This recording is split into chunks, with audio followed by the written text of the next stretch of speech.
Hello, miracle ഫാമിലിയിലോട്ട് എല്ലാവർക്കും സ്വാഗതം. ഇന്നിവിടെ നല്ല അടിപൊളി മാമ്പഴ പുളിശ്ശേരി എങ്ങനെയാണ് ഉണ്ടാക്കുന്നതെന്ന് നമുക്ക് നോക്കാം കേട്ടോ. ഇതിനാവശ്യമായിട്ട് നമ്മൾ നല്ല മാങ്ങയാണ് ഇവിടെ എടുത്തേക്കുന്നത്. നാട്ടുമാങ്ങയാണ് കേട്ടോ മാമ്പഴ പുളിശ്ശേരിക്ക് ഏറ്റവും നല്ല മാങ്ങ എന്ന് പറയുന്നത്. അതിന് നല്ല മധുരം ഉണ്ടാവും, നല്ല ചെറിയ മാങ്ങയായിരിക്കും, അടിപൊളിയായിരിക്കും. നമ്മുടെ മാമ്പഴ പുളിശ്ശേരിക്ക് നാട്ടുമാങ്ങ എടുക്കുമ്പോൾ ഞാനിവിടെ നാട്ടുമാങ്ങയാണ് കേട്ടോ എടുത്തിട്ടുള്ളത്. ഇതൊരു 5-8 എണ്ണം ഞാൻ എടുത്തിട്ട് നന്നായിട്ട് വാഷ് ചെയ്ത് തൊലിയൊക്കെ കളഞ്ഞ് കൊണ്ടുവന്നിട്ടുണ്ട് കേട്ടോ. കണ്ടോ, അടിപൊളി മാങ്ങ. ഇത് വെറുതെ കഴിക്കാനും നല്ല ടേസ്റ്റാണ്. മാമ്പഴ പുളിശ്ശേരിക്ക് അടിപൊളിയാണ്. ബാക്കിയുള്ള മാങ്ങകൾ വെക്കുന്നതിനേക്കാളും നല്ല ടേസ്റ്റായിരിക്കും ഈ നാട്ടുമാങ്ങ കൊണ്ട് നമ്മൾ ഇതുണ്ടാക്കുമ്പോൾ കേട്ടോ. അപ്പോൾ ഞാൻ പല സ്ഥലത്തും പല പേരിലാണ് ഈ മാങ്ങ അറിയപ്പെടുന്നത്. ഞാനിത് മൺകലത്തിലാണ് കേട്ടോ ഞാനിത് വെക്കുന്നത്. കലത്തിൽ വെക്കുമ്പോൾ നല്ല ടേസ്റ്റായിരിക്കും. പണ്ടത്തെയൊക്കെ ഒരു രുചി വരും ഈ മാമ്പഴ പുളിശ്ശേരിക്ക്. ഇത് ഞാൻ ചട്ടിയിലോട്ട് നമ്മുടെ മാങ്ങ വാഷ് ചെയ്ത് വെച്ച മാങ്ങ ഇട്ടിട്ടുണ്ട്. ഇതിലേക്ക് ആവശ്യമായിട്ടുള്ള വെള്ളം ഒഴിച്ച് കൊടുക്കുന്നുണ്ട് കേട്ടോ. ഇനി ഇതിൻ്റെ കൂടെ ഞാൻ ഉപ്പിട്ട് കൊടുക്കുന്നുണ്ട്. കൂടെ ഞാൻ ഇതിനാവശ്യമായിട്ടുള്ള കുറച്ച് മുളക്, സാധാരണ മുളകാണ് കേട്ടോ, എരിവുള്ള മുളകാണ്, കാരണം വളരെ കുറച്ച് ആഡ് ചെയ്തിട്ടുള്ളൂ. പിന്നെ ഇതിലോട്ട് നല്ല മഞ്ഞ കളർ കിട്ടാൻ വേണ്ടിയിട്ട് കുറച്ച് മഞ്ഞൾപ്പൊടിയും കൂടി ആഡ് ചെയ്യുന്നുണ്ട് കേട്ടോ. കുറച്ച് കറിവേപ്പിലയും കൂടി ഇതിലേക്ക് ഇട്ട് കൊടുത്തിട്ട് നന്നായിട്ട് ഇളക്കി കൊടുക്കുന്നുണ്ട്. അതിനുശേഷം നന്നായിട്ട് ഇളക്കി കൊടുത്ത് ഈ എരിവും മഞ്ഞളും വേപ്പിലും ഒക്കെ ഇങ്ങനെ നന്നായിട്ട് യോജിപ്പിച്ചതിന് ശേഷം ഒരു ചെറിയൊരു ശർക്കരയും കൂടി ആഡ് ചെയ്ത് കൊടുക്കുന്നുണ്ട്. നല്ല മധുരമുള്ള മാങ്ങ തന്നെയാണ്, എന്നാലും അതിന് ഗ്രേവിക്കൊക്കെ നല്ല ഒരു മധുരം വരാൻ വേണ്ടിയിട്ട് ഞാൻ അതും കൂടി ആഡ് ചെയ്ത് കൊടുക്കുന്നത്. നന്നായിട്ട് ഇളക്കുന്നുണ്ട്. അതിന് ശേഷം കുറഞ്ഞ തീയിൽ സിമ്മിലിട്ടിട്ട് ഒരു 15 മിനിറ്റ് ഞാൻ വേവിക്കാനായിട്ട് മാറ്റി വയ്ക്കുന്നുണ്ട് കേട്ടോ.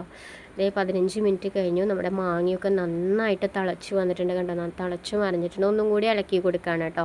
ആ ഗ്രേവിയൊക്കെ വറ്റി നന്നായിട്ടൊന്ന് കുറുകി വരാൻ വേണ്ടിയിട്ടൊന്ന് വെയിറ്റ് ചെയ്യുകയാണ് കേട്ടോ. അപ്പോൾ വീണ്ടും ഞാനിത് മൂടി വെച്ച് കൊടുക്കുകയാണ്. ആ സമയം കൊണ്ട് നമുക്കിതിലേക്ക് വേണ്ടിയിട്ടുള്ള അരപ്പും കൂടി തയ്യാറാക്കി എടുക്കണം. അതിന് വേണ്ടിയിട്ട് ഞാൻ അരമുറി തേങ്ങ എടുത്തിട്ടുണ്ട്. നന്നായിട്ട് ഞാൻ ചെരുകി കൊണ്ടുവന്നിട്ട് ഇതിലോട്ട് ഞാനൊരു 8-9 കുരുമുളക്, നമ്മുടെ എരിവിനനുസരിച്ച് അതിൽ മാറ്റം വരാം കേട്ടോ. ഞാനിവിടെ നല്ല എരിവിലൊന്നല്ല മാമ്പഴ പുളിശ്ശേരി ആയതുകൊണ്ട് വെക്കുന്നത്. ഒരു 8-9 കുരുമുളക് ഞാനിതിൽ ആഡ് ചെയ്ത് മുഴുവനായിട്ടുള്ള കുരുമുളക് ആഡ് ചെയ്ത് കൊടുത്തിട്ടുണ്ട്. ഒരു ചെറിയ അളവിൽ ജീരകം കൂടി ഇതിൽ ആഡ് ചെയ്ത് കൊടുക്കുന്നുണ്ട് കേട്ടോ. പിന്നെ ഇതിലേക്ക് എരിവിന് ആവശ്യമായിട്ട് ഞാൻ മാമ്പഴ പുളിശ്ശേരി കലത്തിൽ വെക്കുമ്പോൾ ഞാൻ ഈ മുളക് ഇട്ട് കൊടുത്തിട്ടുണ്ടായിരുന്നില്ല, അരപ്പിൻ്റെ കൂടെയാണ് കേട്ടോ ഞാൻ മുളകിട്ട് കൊടുക്കുന്നത്. നല്ല നാടൻ മുളകായതുകൊണ്ട് തന്നെ നല്ല എരിവുണ്ട്. അപ്പോൾ 2 മുളക് ഞാൻ എടുത്തിട്ടുണ്ട്. കൂടെ ഞാൻ കുറച്ച് മഞ്ഞൾപ്പൊടിയും കൂടെ ആഡ് ചെയ്യുന്നുണ്ട് കേട്ടോ. ഈ ഗ്രേവിക്ക് നമ്മൾ അരച്ചെടുക്കുന്ന ഈ ഗ്രേവിക്ക് ഒരു മഞ്ഞ കളർ കിട്ടാൻ വേണ്ടിയിട്ടാണ് കേട്ടോ ഇത് ആഡ് ചെയ്യുന്നത്. അതിനുശേഷം ഞാൻ മിക്സിയിൽ നല്ല ഫൈനായിട്ട് അരച്ചെടുത്തിട്ടുണ്ട് കേട്ടോ. ഫൈനായിട്ട് തന്നെ അരച്ചെടുക്കണം, എന്നാലാണ് അതിൻ്റെ ഒരു ടേസ്റ്റ് വരുള്ളൂ. നന്നായിട്ട് അരച്ചെടുത്തിട്ട് ഞാൻ ഈ നമ്മുടെ മാമ്പഴം തിളച്ചുകൊണ്ടിരിക്കുന്ന മാമ്പഴത്തിൽ അതിൻ്റെ ഗ്രേവിയൊക്കെ നന്നായിട്ട് വറ്റി കുറുകി വന്ന മാമ്പഴത്തിലോട്ട് നമ്മൾ അരച്ച് വെച്ച ഈ അരപ്പ് ആഡ് ചെയ്ത് കൊടുക്കുന്നുണ്ട് കേട്ടോ. അതിലേക്ക് ആഡ് ചെയ്ത് കൊടുത്തിട്ട് ഇതിൻ്റെ പച്ചമണം മാറാൻ വേണ്ടി നമ്മളൊന്ന് വെയിറ്റ് ചെയ്യണം. പച്ചമണം മാറിയില്ലെങ്കിൽ കറിക്കൊരു ടേസ്റ്റ് ഉണ്ടാവില്ല. അപ്പോൾ നന്നായിട്ട് ഇളക്കി കൊടുത്തിട്ട് വീണ്ടും ഒരു 5-10 മിനിറ്റ് നമുക്ക് ഇത് തിളയ്ക്കാനായിട്ട് മാറ്റി വെക്കാം കേട്ടോ. ആ സമയം കൊണ്ട് ഇതിലേക്ക് നല്ല തൈരും കൂടി ഇതിലേക്ക് ആഡ് ചെയ്ത് കൊടുക്കണം. നല്ല പുളിയുള്ള തൈരാണ്, അതുകൊണ്ടാണ് വളരെ കുറച്ചെടുത്തേക്കണം കേട്ടോ. നമ്മുടെ പുളിക്കനുസരിച്ച് കൂട്ടിയും കുറച്ചൊക്കെ എടുക്കാം. അത് ഞാൻ നേരത്തെ നമ്മൾ മിക്സിയിലടിച്ച് അതേ ജാറിൽ തന്നെ ഇട്ടിട്ട് ഒന്ന് കറക്കി കൊടുത്തിട്ടുണ്ട് കേട്ടോ മിക്സിയിലിട്ടിട്ട്. അതിന് ശേഷം ഇതിലേക്ക് ഒഴിച്ചു കൊടുക്കുകയാണ്. ഒഴിച്ചു കൊടുക്കുമ്പോൾ പ്രത്യേകം ശ്രദ്ധിക്കുക, ഇത് തിളച്ച് പോകരുത്. ഞാൻ ഗ്യാസ് ഓഫ് ചെയ്തിട്ടുണ്ട് കേട്ടോ. മൺകലത്തിനൊരു ചൂടുണ്ടാവില്ല, ആ ചൂടോടുകൂടി ഇതിങ്ങനെ തിളയ്ക്കാൻ സാധ്യതയുണ്ട്. അതുകൊണ്ട് നന്നായിട്ട് ഇളക്കി കൊടുത്തിട്ടുണ്ട്. അപ്പോൾ ഗ്യാസ് ഓഫ് ചെയ്തിട്ടുണ്ട്. ഇനി കുറച്ചും കൂടി ഇരുന്ന് കറിയൊന്ന് കുറുകും കേട്ടോ. കുറച്ച് നേരം കൂടി കഴിയുമ്പോൾ ഈ ഒരു ചാറൊന്നും കുറച്ച് കഴിയുമ്പോൾ ഉണ്ടാവില്ല, നന്നായിട്ടൊന്ന് കുറുകി വരും. ആ സമയം കൊണ്ട് നമുക്ക് ഇതിനാവശ്യമായിട്ടുള്ളൊരു വറവും കൂടി ഇതിലോട്ട് ആഡ് ചെയ്ത് കൊടുക്കണം കേട്ടോ. പിന്നെ അടുത്തട്ടിയുള്ള ഒരു ചീഞ്ചട്ടി വെച്ചിട്ടുണ്ട്. നല്ല പ്യൂർ വെളിച്ചെണ്ണയാണ് കേട്ടോ ഞാനിതിൽ ആഡ് ചെയ്ത് കൊടുത്തേക്കുന്നത്. ഈ വെളിച്ചെണ്ണയിൽ ചെയ്യുമ്പോഴാണ് ഇതിൻ്റെ ഒരു നാടൻ ടേസ്റ്റൊക്കെ നമുക്ക് വരുള്ളൂ. വെളിച്ചെണ്ണ ചൂടായിട്ട് വരുമ്പോൾ ഞാനിതിലേക്ക് കടുക് ആഡ് ചെയ്ത് കൊടുത്തിട്ടുണ്ട് കേട്ടോ. കടുക് നന്നായിട്ട് പൊട്ടി വരുമ്പോൾ ഇതുപോലെ തന്നെ 8-9 ഉലുവ പീസ് ഞാൻ ഇട്ട് കൊടുക്കുന്നുണ്ട്. ഉലുവി നന്നായിട്ട് പൊട്ടി വരുമ്പോൾ അതിലോട്ട് ഞാൻ നല്ല വറ്റൽമുളക് ഇട്ട് കൊടുക്കുകയാണ് കേട്ടോ. വറ്റൽമുളക് ഇട്ട് നന്നായിട്ട് ഇതായിട്ട് വരുമ്പോൾ നല്ല ഫ്രഷ് ആയിട്ടുള്ള കറിവേപ്പില ഇതിൻ്റെ കൂടെ ആഡ് ചെയ്ത് കൊടുക്കേണ്ടത്. ഇതൊക്കെ ഇട്ട് കൊടുക്കുമ്പോൾ ഒരു പ്രത്യേക സ്മെല്ലാണ് കേട്ടോ നമ്മുടെ മാമ്പഴ പുളിശ്ശേരിക്ക് ഉണ്ടാവുക. അതിന് വേണ്ടിയിട്ടാണ് ഗ്യാസ് ഓഫ് ചെയ്യുന്നുണ്ട്.